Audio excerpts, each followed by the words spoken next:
Hey everybody, how y'all doing? How you doing? Welcome to Jarrett Talks interviews.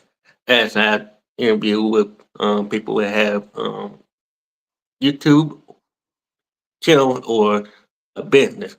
Today, matter of fact, tonight I have been a special guest. Not only a special guest, he's one of my longtime friends. He's one of my top dog security people, along with my previous guest that he would started the whole thing. Um, he been with my people for a while, and right now he's doing his own thing. Everybody, welcome, Chef, my brother, brother Dean, brother Kevin Dean. How you doing, brother? How you doing? Jared, I'm doing great, man. How about you? I'm doing good. I'm doing good. So tell the people about you and what going on with you. If you have a business or a YouTube channel, tell me about you. For Okay, the so gift that people know. first, I want to just thank you, man, for inviting me on here and having a chance to chat with you. Uh, I don't know, man. I don't have a business right now, but I'm in the process of starting here in the near future, doing multiple things, um, trying to market a barbecue sauce, as well as start a food truck, maybe even some food halls around town.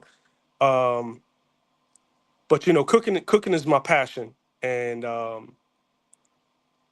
because it's my passion, it's something I'd be willing to do for free. Uh, Currently, I'm working at a Marriott restaurant. I mean, a Marriott hotel, um, cooking for banquets and for the restaurant there.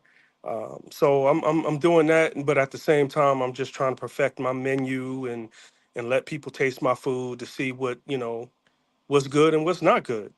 So that's where I am right now. Well, you never when you start. Were you was that your passion growing up, or was that you like it you like it when it's like a hobby, or that's your profession? So it's a little bit of both, really. I started cooking when I was young. I started way back. Um, I'm a little older, so I remember, and some of your audience may remember Saturday cartoons. That was way before the internet. Right, right. So my mother and father, they worked during the week, so on the weekends they wanted to sleep in. So I'd be up, watching cartoons and uh, wanting something to eat.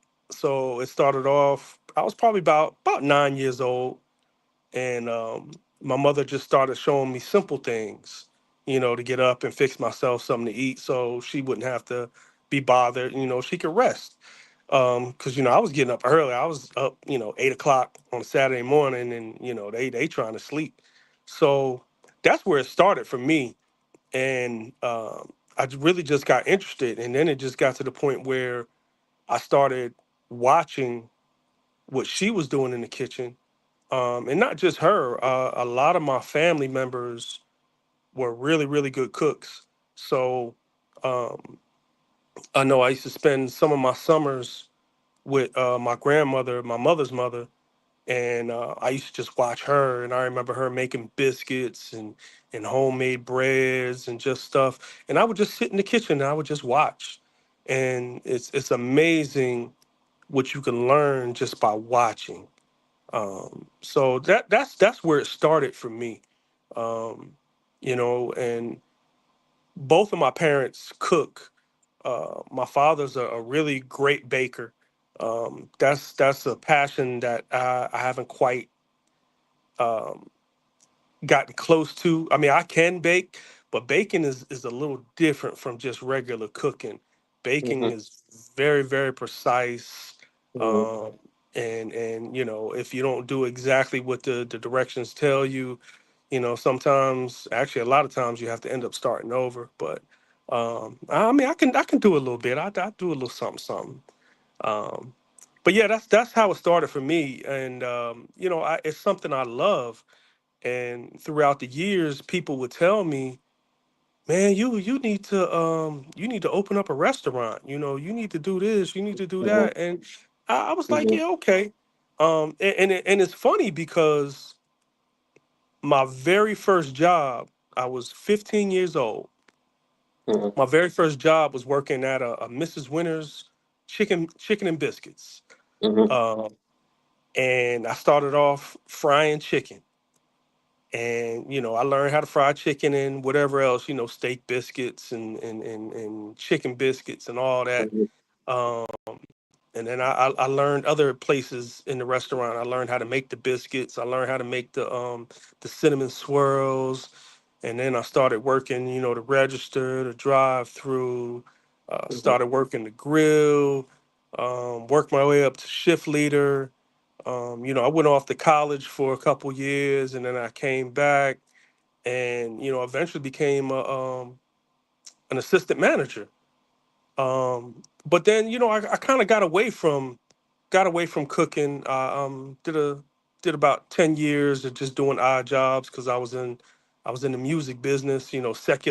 Secular music, doing rap and stuff like that. But then eventually, had a family, had to pay bills, so I started doing whatever I had to do to feed my family. So I was in the mhm, maintenance field for a while, for about 17 years, and I ended up getting hurt um, doing maintenance. And the funny thing is, this is how God is truly in control of your life, because God was telling me it was time to leave my job. But Jared, I was comfortable, man. I had a, take home truck from my job. I had a Ford F-250. I was making decent money. mhm. I didn't even have to pay for gas for the truck. They gave me a gas card, but God was like, it was. I guess I was too comfortable.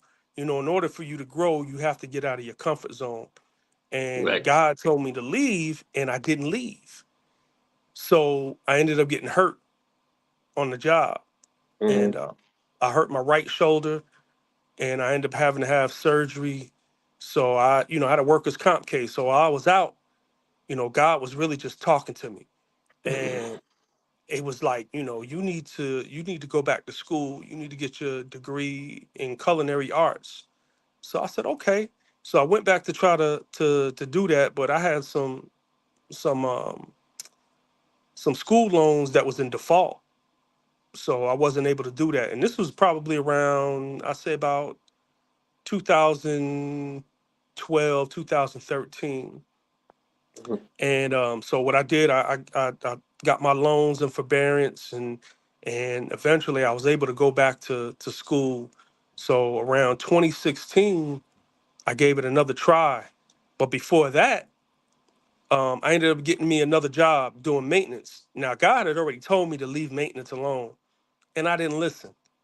So I ended up hurting my left shoulder this time. And I said, "All right, Lord, I hear you. I hear you.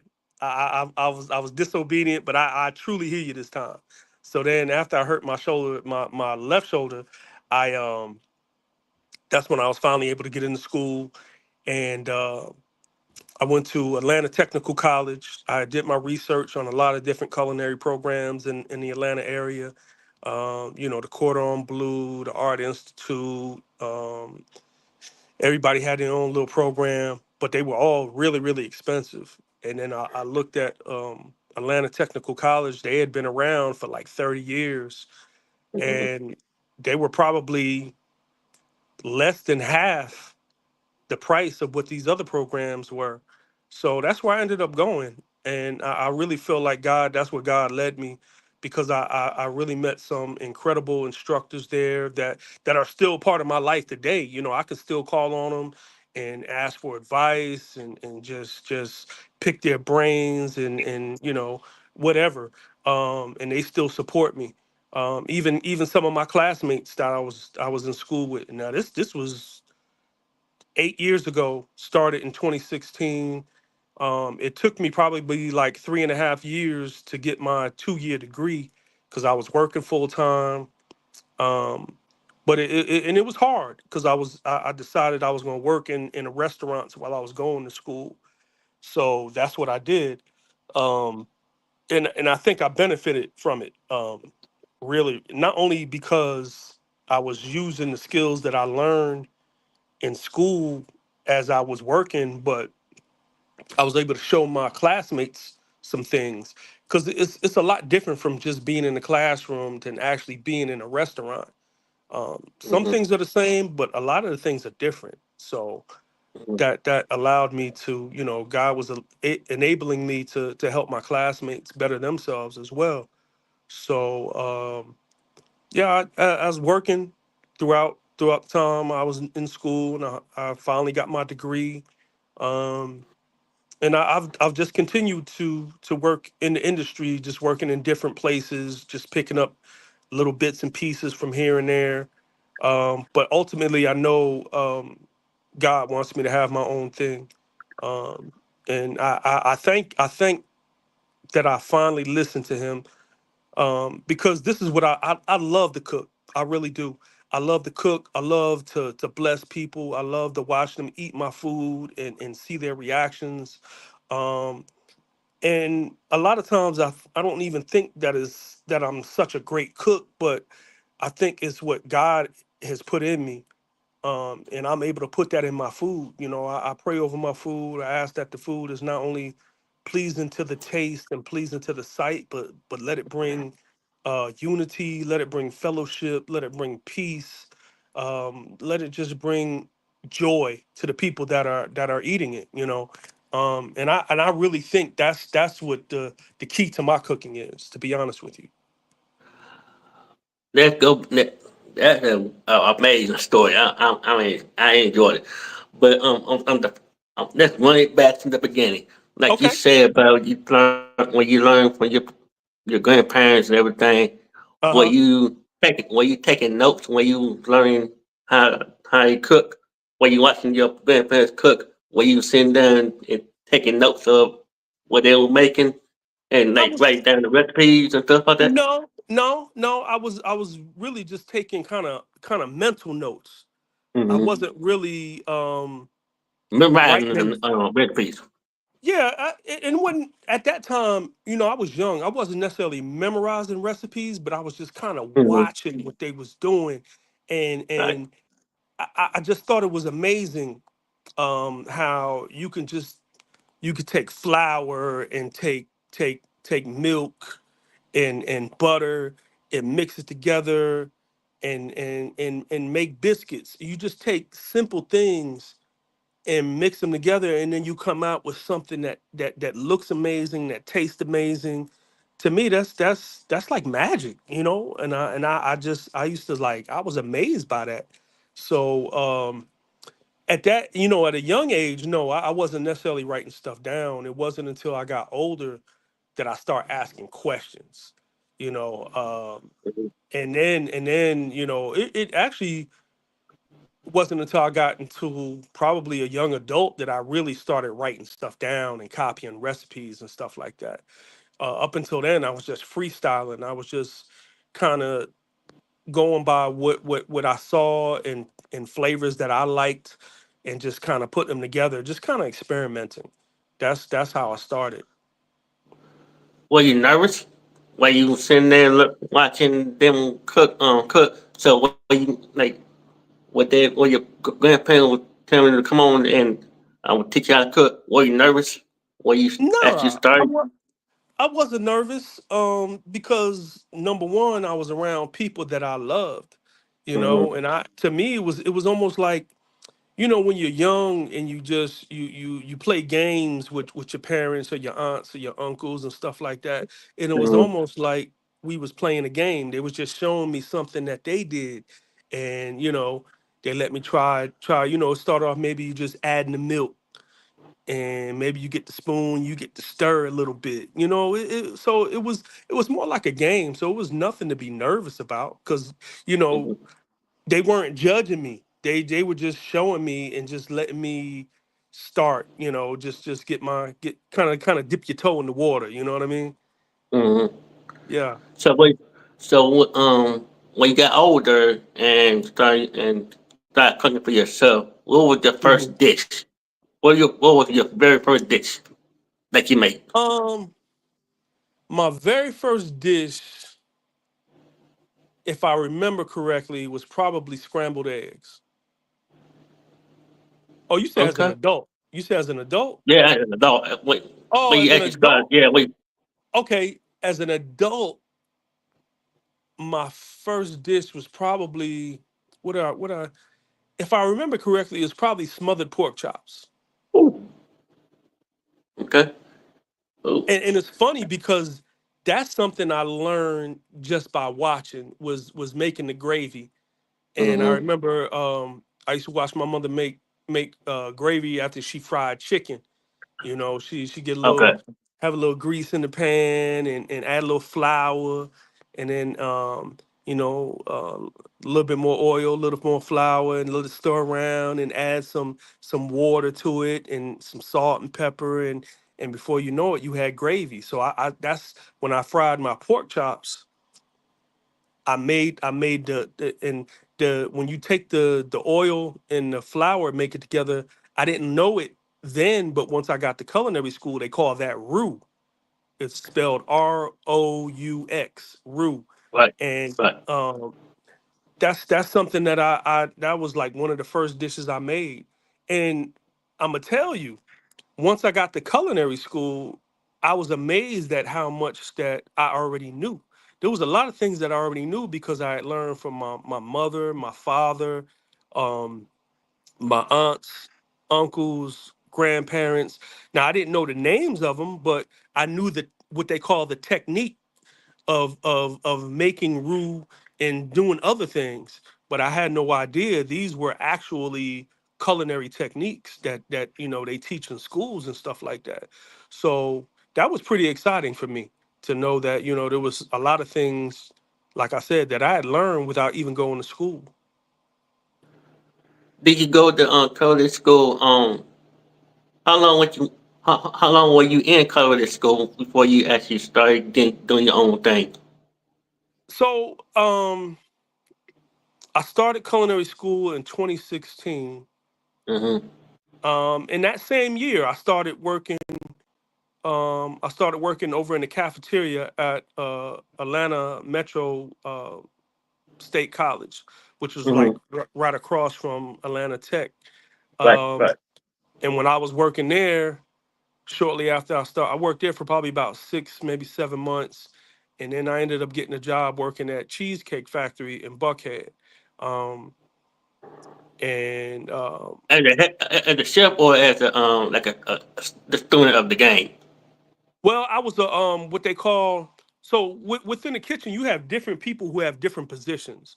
Mm-hmm. So you have what you call an executive chef. He's the one that calls all the shots. He's the basically kind of like the head coach Mm-hmm. of a football team, right? Right. Then you have what you call your sous chefs. Your sous chefs are the ones that are kind of like your assistant coaches, and but some of them might be even like captains because they're still in the game, they're still doing things. And then you'll have like you'll have your lead cooks, and then you'll have your regular cooks who might work on the line, and they call them line cooks, and then you have prep cooks. So you have different kind of cooks. So when I worked at Cheesecake Factory, I started off as a prep cook. I was a prep cook there. So as a prep cook, I was responsible for cutting up chicken for all the different dishes, and chicken was cut in different ways, um, not just cutting it, but preparing it. And then there was also shrimp I had to prepare, and depending on what position you were in the prep kitchen. And then I ended up moving up to what they call a position called criticals. So criticals in the prep kitchen at Cheesecake Factory, you're responsible for all the sauces that they need on the line to prepare the dishes. I was responsible for cooking white rice, brown rice, mashed potatoes, So that was it was a pretty responsible job, pretty busy job too. All the whole time, you know, we're continuously baking bread, because you know the people at Cheesecake Factory, they love that bread. So you know we were constantly moving bread out. But the good thing is, as I'm making these things for the different stations on what they call the line, I get a chance to see what they're doing. So I'm bringing, like, you know, the saute station might need a certain type of sauce. I bring them a sauce. Um, Another station might need mashed potatoes. I bring them mashed potatoes. But as I'm bringing it up to the line, I'm watching what they're doing the whole time. So I'm learning, you know. Um, so So, that's, you know. And go ahead. so when you doing it, so do you ever get frustrated when you when the order, like if someone at Cheesecake Factory orders something and they the chef or anybody back there get the order, like uh let's say get the order wrong, Hmm. do that do the head chef ever get on the shelf, make Oh sure to get yeah, the order right? yeah. And here's the funny thing though, Jared. Sometimes it's not even our fault, because a lot of Mm-hmm. times the people, they really don't know what they want, so they might order something, right? And then when Mm-hmm. they get it at their table, they look at it and they're like, "Oh, that's not what I wanted. I wanted this." But when they asked for the food, when they put their order in, they asked for it a certain way, and we gave it to them a certain way. But there are times when, you know, they asked for it a certain way and we didn't give it to them the way that they wanted. So then yes, we have to make it over. um and that's a learning process, you know, Mm-hmm. because you have to learn how to do things right. But you still have to do it fast. Now you can't just take your time in doing it. You Right, still have to, right. you have to get it out in a certain amount of time, but still do it right. And yes, the chefs, the head chef or the sous chefs, you know, they'll get on you, especially if you keep doing it. They was like, "Hey man, you got to get it right. You got to get it right." You know. Um, so yeah, it can get frustrating, but it's a challenge. To me, it's all about the challenge. The challenge is getting as many orders out as fast as you can, but making sure that you're getting it right, because ultimately you want the food to be done right. You know, even like people I train, I tell them, I said, when you're cooking food, you have to make sure that you're picturing yourself cooking food for your loved ones, whoever you love the most, whether it's your children, whether it's your you know your siblings, your mama, your daddy. Um, so that's what I always taught. But I had this one sous chef. He taught me. He said, "Listen," because I was asking him how I could get better, you know, certain techniques, and he said something I wasn't even expecting him to say. He told me, he said, "When you're preparing a plate, whatever you're doing, act like you're preparing it for Jesus." Good advice. That's good And I had to advice. pause. I had to pause for a minute. I was like, "Okay, I wasn't expecting you to say that," but when he said that, it clicked, and I was like, "Okay, I gotta make sure every plate I'm preparing is like I'm going to present it to Jesus." So that's, you know, that has really helped me.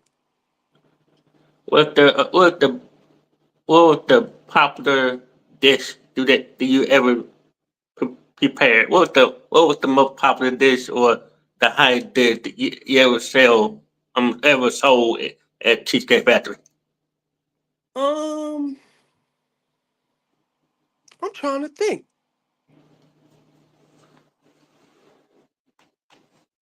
You know what? It's a couple different things. We they It's been a while since I worked there. I don't even know if they still have it there. But they used to sell this appetizer called it was called fried macaroni and cheese balls. And we would take macaroni and bake some regular macaroni and put it and get it real cold, put it back in the refrigerator and let it sit like basically overnight. And then you get like an ice cream scoop, and you scoop out like three scoops, and you roll them into balls. You roll it in some flour, and then you roll, and then you put it in some egg, what you call an egg wash, some egg and milk, and then you take it out of the egg and milk and you put it in some breadcrumbs. And once you do that, you put it on a tray, and then you take that tray, you get a whole big tray of them, and then you put that in the refrigerator and let that sit overnight. And then you know you get orders for them, and they would sell them three at a time, and they put like a little sauce with it. They even had a burger that was called a mac and cheese burger, where they would take one of the mac and cheese balls that was fried and put it on top of a burger and smash it on the burger. So those were some of the popular dishes that I remember selling. Um, they used to sell a kind of like an egg roll, but it had avocados in it, and they used to call it an avocado roll. That was a real popular one Mhm. too. Yeah. I wanted, I was actually looking for that one time at CK Factory. I want to try that. And I'm like, I was mad because they took that thing off the menu. I was Did mad. they? I'm Yes, surprised.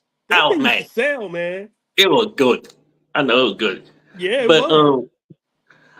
it was for the food truck. What was the name of the food truck you were going to get? Start if you started your food truck. What was the name of it? So I used to have a barbecue used to be my biggest thing, and I still love to do barbecue.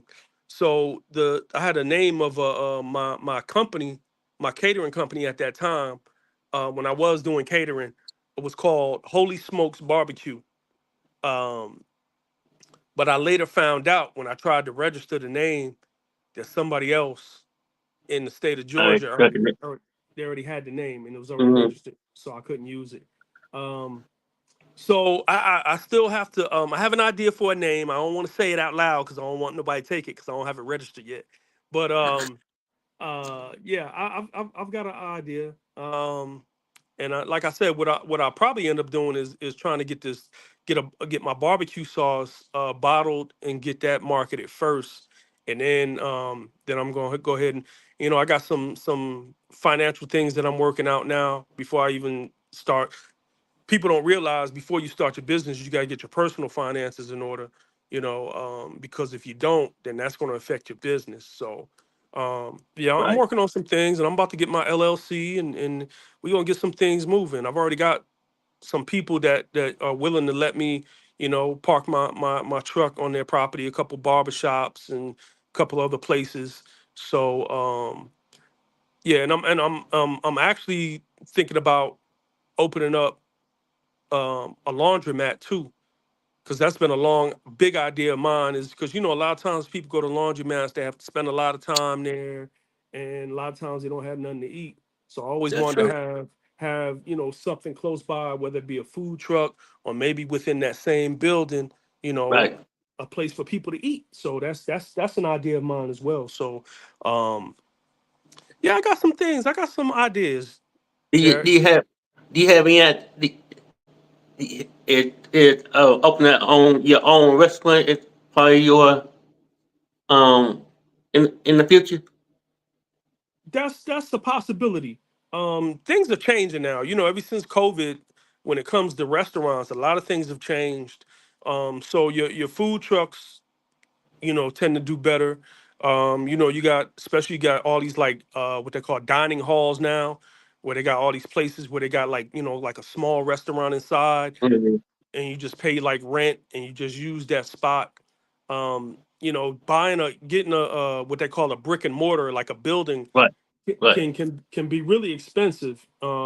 Plus, you got to pick the right location, and if you don't pick the right location, then you gotta, you didn't put all this That's money true. into this building, and That's true. yeah, you could lose money. So, um, another thing I'm looking at is real popular now is the ghost kitchen. You know what I'm saying? Kind of like the food hall, but they got a display where you can just go up there. You don't even have to have somebody take your order. You got a computer screen and you choose your order. That's something else I'm looking at. Plus you can get a lot of deliveries through ghost kitchens as well. What the what the what's the hard thing of being a chef or a you know I won't say an entrepreneur to you because you ain't not there yet. But what was the hardest thing being a cook and generally? Um, I think I mean, oh, we'll put it this way. I'm okay, trying to ask all these, like, I'm asking everybody the same question. What was the pros and cons of being a chef? okay. To me, the pros are I love to cook. The actual act of me cooking and preparing food is like therapy for me. I don't know. I just get this sense of accomplishment when you take all these raw materials and you prepare them and you cut them up and you do that, do this, and then you come out with this product, the end result, and it looks good, it tastes good, it smells good. That's definitely a pro. The fact that it's something I love to do and I'd be willing to do for free. I have the opportunity to make money while doing it. That's definitely a pro. The cons is definitely that it's a business, and if you don't um, do your due diligence, if you don't study and prepare properly, um, you could lose money. So that's kind of like the con of it, that you're not sure exactly what's going to work and what's not going to work. I learned in culinary school, you got to learn wherever you set up your restaurant, you got to understand your demographic, what they like and what they don't like. And then, so you have to give them what they like, but then at the same time, you gotta teach them, or you gotta train their palate to taste different things. So then that's when you start doing some kind of fusion. You take things that are familiar to them and that they like, and then you do a twist on it and do something a little different to kind of, you know, give their taste buds something a little different. So, but that can backfire on you. So you wanna continue doing things that people like, but sometimes that can get boring, and you could kind of lose interest in it, and then you get stuck in a rut. So what you have to do, you have to try new things, and hopefully that they'll like them. And if not, then you just try something else. So it can be a guessing game sometimes. So that can definitely be a con, especially when you're spending money, man. Is your son gonna be following your footsteps, or is he taking a different route? At this time, it's hard to say. He likes to cook. Sometimes, we've made some stuff in the kitchen before. We made like our own um cheese sticks before.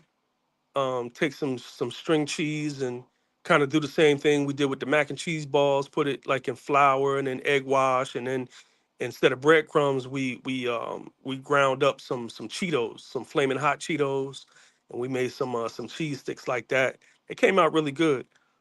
And he's helped me in the kitchen before make some things, but his focus isn't really on that now. He's only 14. Um, and I'm not going to push him to do what I do. Mhm. My father's never pushed me to do. He has his own business, a floor covering business, dealing with Okay. carpet and tile. And Mm-hmm. I when I was younger, I used to work with him. I used to help him and do stuff like that. And I used to try to take a bigger interest in it. But I always felt like he kind of trying to push me away. He just wanted me to do what it is that I wanted to do. So I really want the same thing for my son. I mean, I would love for him to follow in my footsteps, but if he doesn't, I'm fine with that. As long as he does what my father taught me to do. Whatever I do, just strive to be the best at it. Okay. What? I'm gonna ask you this. If you were, if you weren't a chef, Hmm. what would, if you weren't a chef, what would your other out- um occupation would be if you wasn't a chef at all? Yes. If that wasn't a hobby or a profession, what would your other at like a plan B? You know what? I don't know. I don't know, Jarrett. It's hard to say. Um, because I've had a few phases in my life when I was younger, when I was a teenager, well, even when I was a young boy and became a teenager, it was my dream to play in the NFL. So, I played football. I started playing football at the age of 7 and played all the way up until college, played at Clark Atlanta University. I ended up getting hurt, and that kind of ended my career. So then at that time, music, me rapping was just a hobby. And then for about a 10-year period, that became my drive, my desire. That's what I wanted to do. I wanted to be in the music business. Not just, As a as a producer or an actual rapper? well, at that time, it was starting off as a rapper, but as I got more into the business and learned more about the business, um, I got into promotions and I probably would have been more like on the management side than Mm-hmm. anything. But yeah, I started off as an artist, as a rapper. I used to DJ back when I was in high school. So, but as you get older, different things um, become your passion, become your dream. And one thing I will say, cooking, cooking has always been a part of my life. Like I said, started Mm-hmm. doing it at the age of like 9 years old.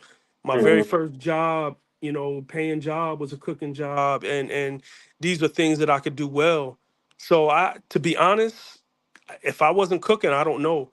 I mean, and to be honest, I don't know why it took me so long to do this. I didn't. Let's see. I didn't go to culinary school until I was like 47 years old. You know, a lot of people, and it was funny because my mother used to tell me all the time. She's like, "Oh my God, you cook so good." She said, "I think you missed your calling." And that I used to think about that, and I said, you know what? When God talked to me, I said, okay, this is what I'm gonna do. So I I can't imagine doing nothing else because I feel this is what God has called me to do. So I don't know. I don't know what else I would do. Well, I don't think of it. What was your stage name? During rapping the rapping career.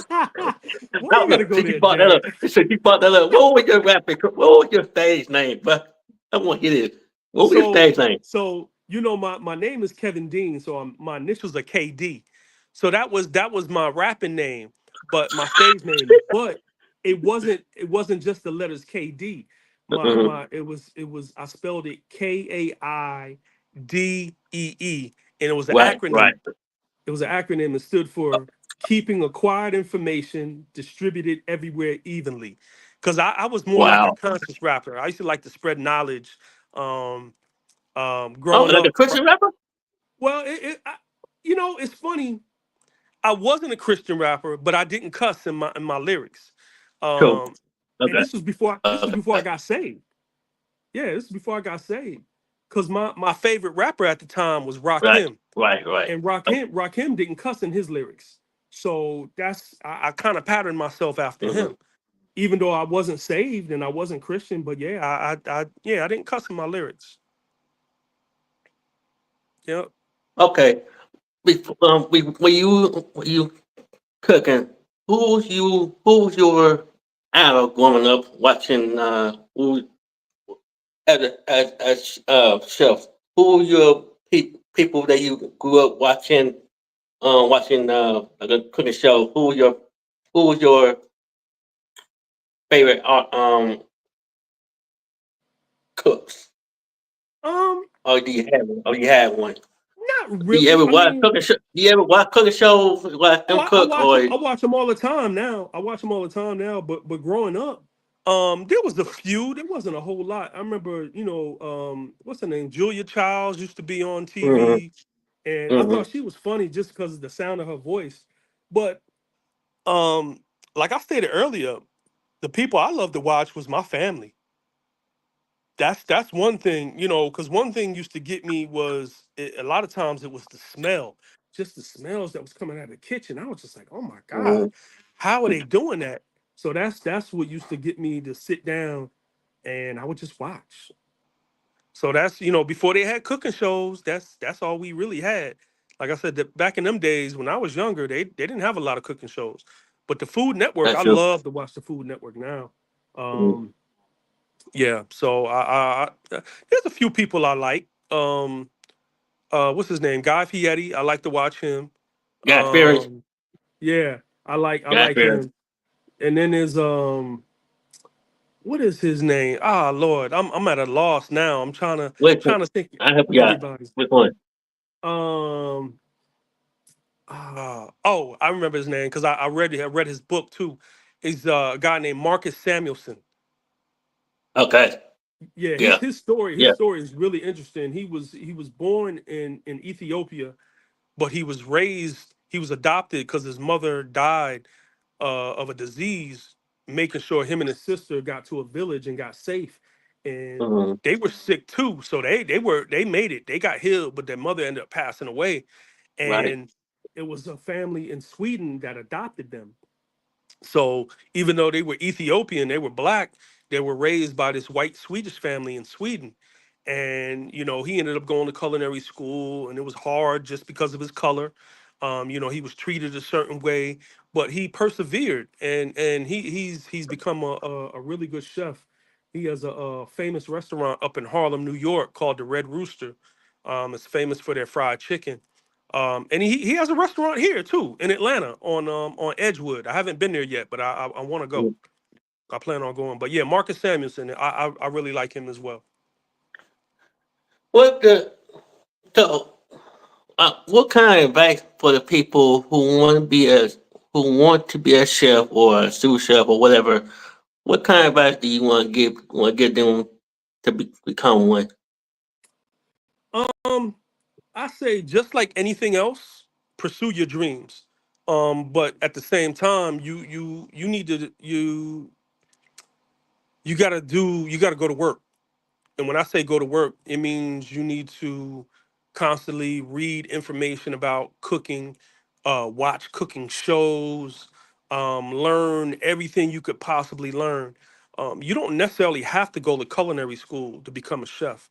You have a lot of chefs who never went to culinary school. They started off as dishwashers in the kitchen. And, maybe one day Mm-mm.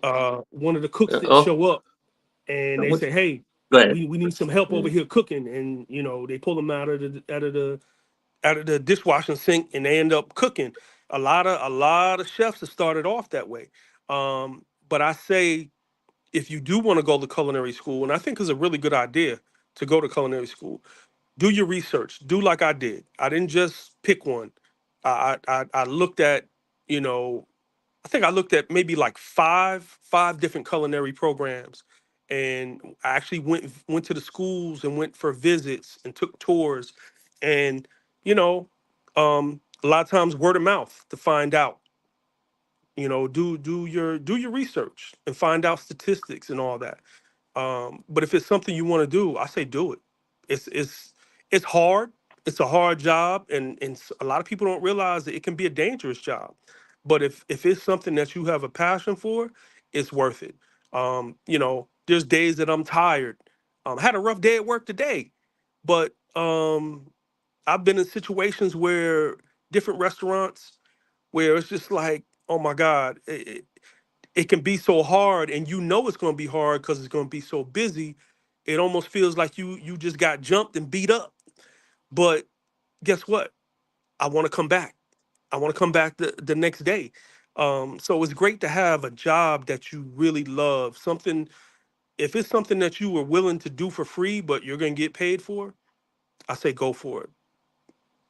Yeah, And that question that you said. I mean, my question is: Do you love what you doing right now? I love it. I love it, Jarrett. I do.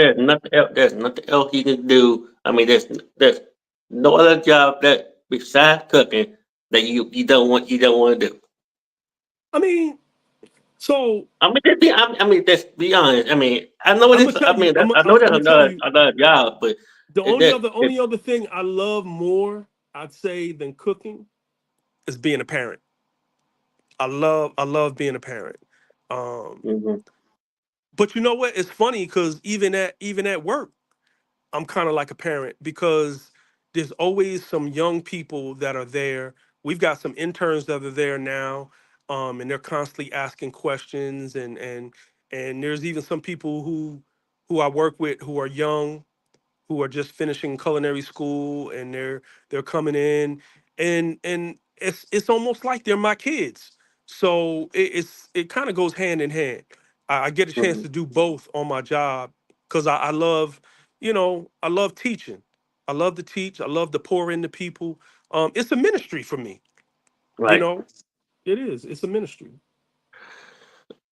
Do you ever think about start up uh a YouTube channel for people who want to start a like show how you cook and stuff? Do you ever think about start up your own YouTube channel and just show your skills and stuff? I've thought about Or it, you, or you I've had somebody else ask me that question, and actually said they thought I should do it. A real good friend of mine, she's a dean at she's one of the dean of students at Morehouse College, mm, and she was trying to get me to do that. She was like, you need to start a YouTube channel teaching these kids how to cook because a lot of these kids don't know how to cook. And I was like, okay. I mean, I thought about it, but I really don't know that much about it, Jared. To be honest with you, um, I mean, it's something I would definitely consider. I definitely would consider it. well, if like I said, you need anything, just hit me up. I could help you out with. All you gotta do is Okay. open your phone and make a video and show it what you're working with. Then and they put this do your videos on your phone, and Yeah. then by the time you get think of like this person right here. She have a YouTube channel. She is a great cook. So I Hmm. want, as a matter of fact, she's a great cook. She be sending me pictures of everything. I mean, pictures of food. I mean, like macaroni and cheese. I'm talking about chicken. I'm talking about Mm.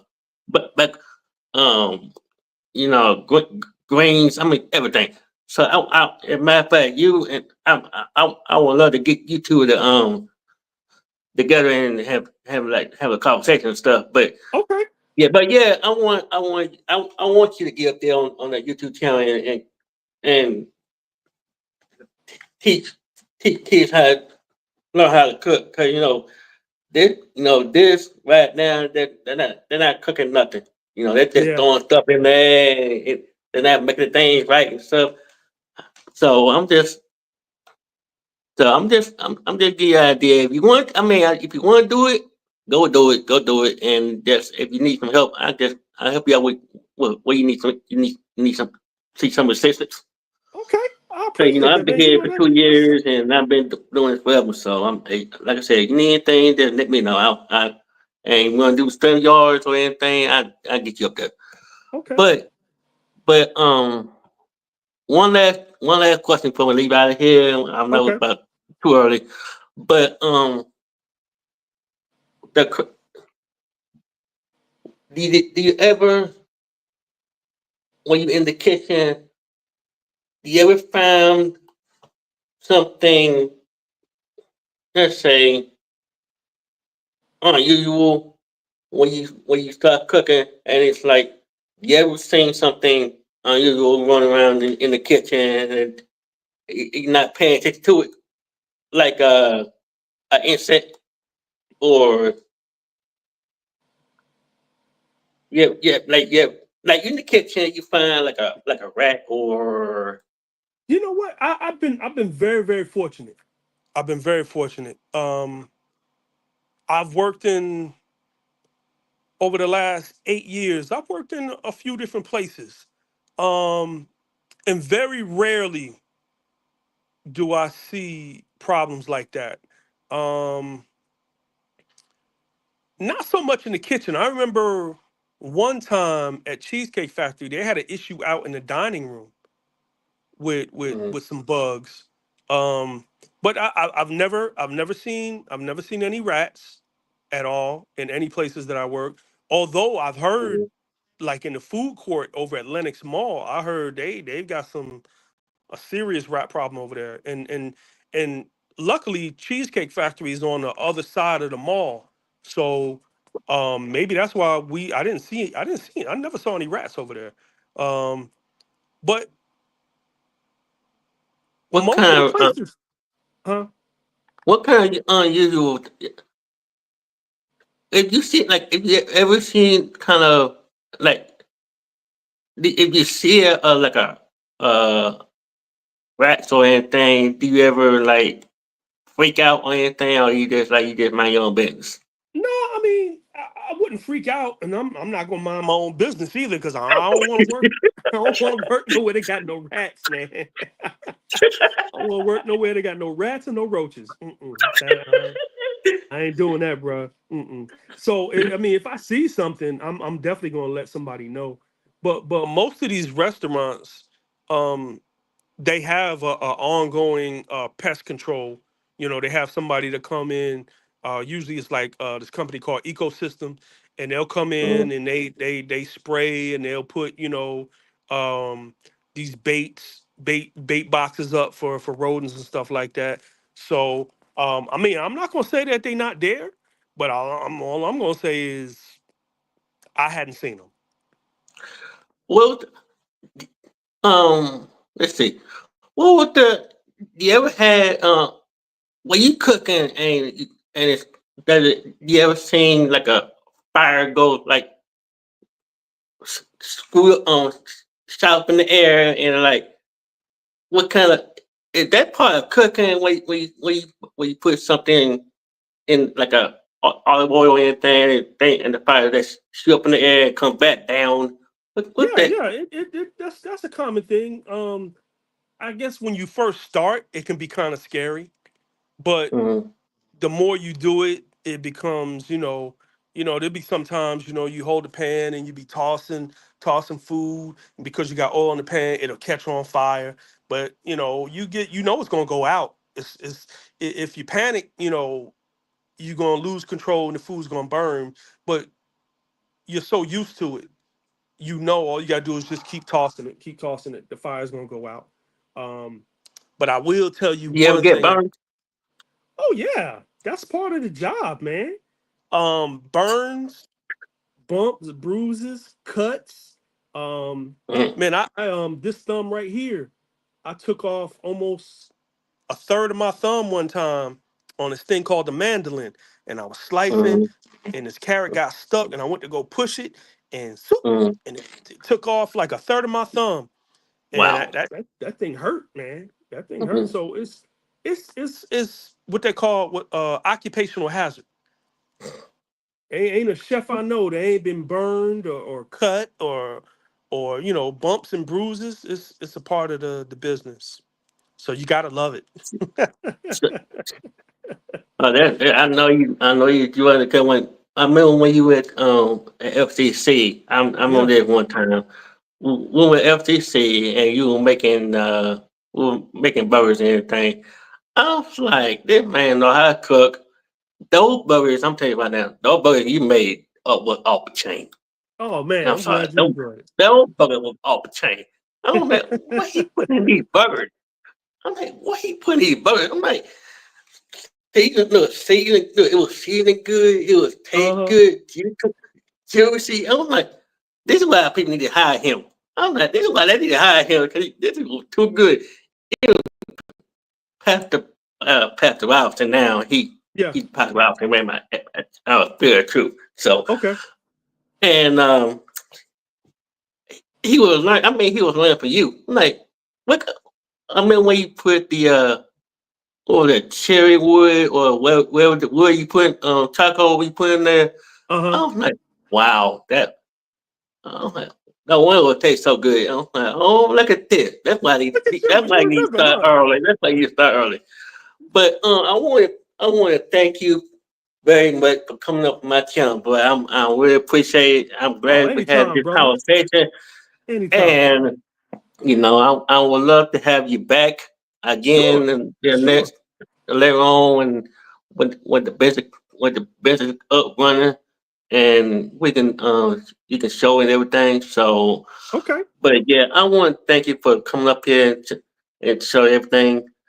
And if you have, I know Erica has something about cooking, but anyway, but yeah, I'm glad you came up here. And next time you come up here, we can talk about other stuff. So yeah, Okay.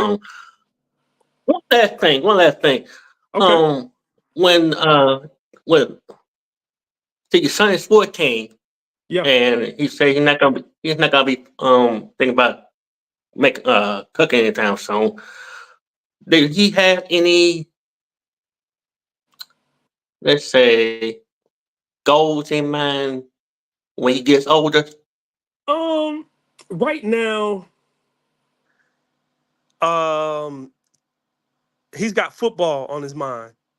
He wants to play football. Eh, At one time, he think about going to the NFL, or he just I playing for fun? mean, he right now he hadn't mentioned the NFL, but I know a lot of young guys. Their ultimate dream is to make it there. He definitely wants to play college football. Okay, So I'm trying to get him to really focus on his schoolwork. I said because you can't go to college just because you know how to play football. You got to have the grades to go too. right, So right. um, I know when he was younger, he had talked about being a YouTuber. So I think that was I something was that just would be right something. about that. I was just right about that. Is he gonna think Yeah, about getting a YouTube channel? he had talked about it before. Yeah, yeah, he wants to be an influencer, definitely. All right, then. Okay, okay, all So right. maybe if I get something started, maybe I can get him on my show. Maybe he can help me out. You know what I'm saying, on my Definitely. podcast or whatever. And Oh, who here's a knows? question for you, Chef. Yeah,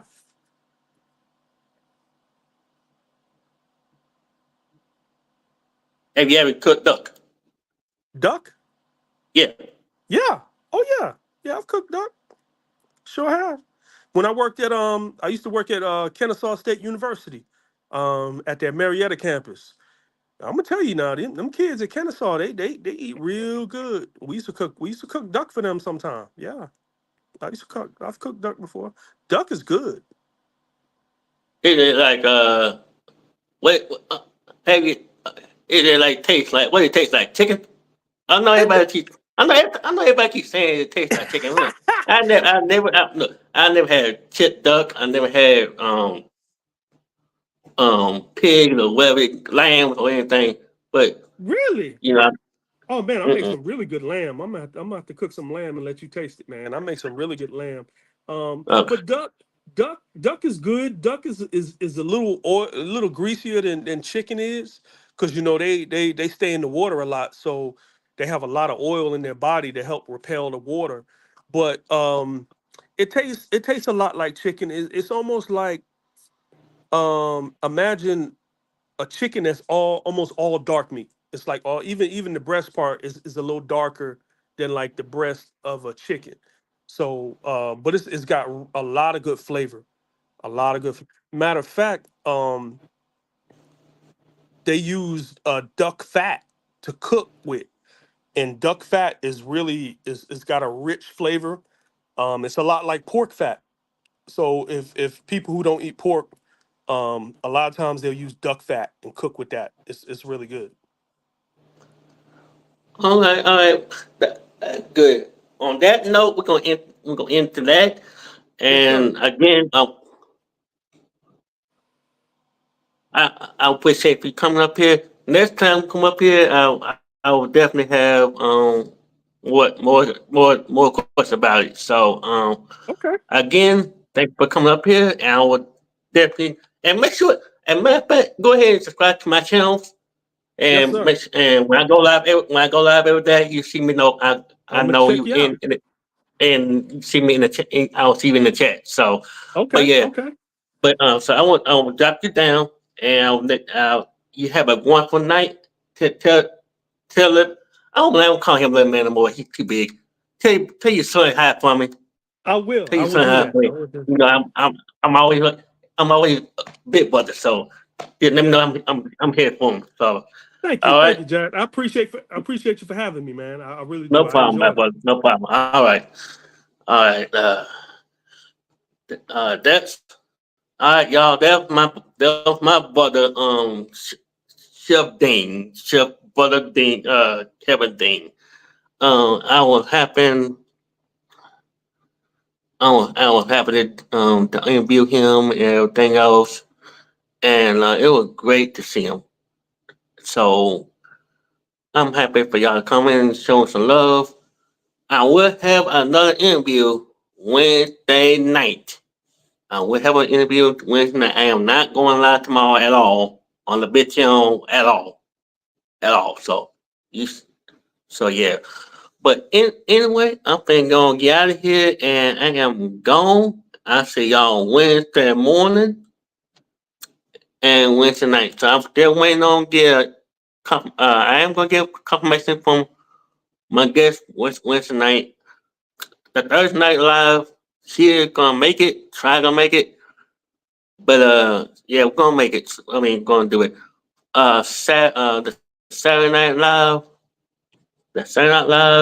will be an interview, but it might be a little short. So, but yeah, other than that, I am gone. I see y'all Wednesday morning on the Bit channel, and we're gonna have some. I'm gonna have go off my phone. All right, yeah, talks out. Peace.